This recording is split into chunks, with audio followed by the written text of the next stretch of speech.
সরাসরি চলে যেতে চাই। রিটার্নিং কর্মকর্তা কথা বলছেন, সেখানে আমরা দেখতে চাই কি বলেন তিনি। আরিফুল ইসলাম, জাতীয় নাগরিক পার্টি এনসিপি, প্রতীক হচ্ছে শাপলাকলি, প্রাপ্ত ভোট হচ্ছে ৩,৩৬৯। এস এম জাহাঙ্গীর হোসেন, বাংলাদেশ জাতীয়তাবাদী দল বিএনপি, প্রতীক ধানের শীষ, প্রাপ্ত ভোট হচ্ছে ৪,৩০৯। মাহমুদুর রহমান মান্না, নাগরিক ঐক্য, প্রতীক হচ্ছে কেটলি, প্রাপ্ত ভোট হচ্ছে ৯। Mrs Sabina Javed, National Peoples Party, প্রতীক হচ্ছে আম, প্রাপ্ত ভোট ২০।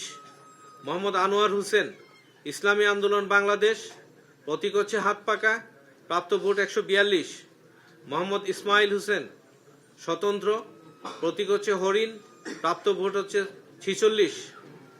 মোহাম্মদ জসিম উদ্দিন, বাংলাদেশ ইসলামী ফ্রন্ট, প্রতীক হচ্ছে মোমবাতি, প্রাপ্ত ভোট হচ্ছে ৪৩। মোহাম্মদ জাকির হোসেন, জাতীয় পার্টি, প্রতীক হচ্ছে লাঙ্গল, প্রাপ্ত ভোট ৫৮। মোহাম্মদ মহিউদ্দিন হাওলাদার, স্বতন্ত্র, প্রতীক হচ্ছে রেল ইঞ্জিন, প্রাপ্ত ভোট ১১২। সৈয়দ হারুনুর রশিদ, বাংলাদেশের সমাজতান্ত্রিক দল বাসদ, প্রতীক হচ্ছে মই, প্রাপ্ত ভোট হচ্ছে ৯। এই ছিল এই পর্যন্ত প্রাপ্ত ফলাফল।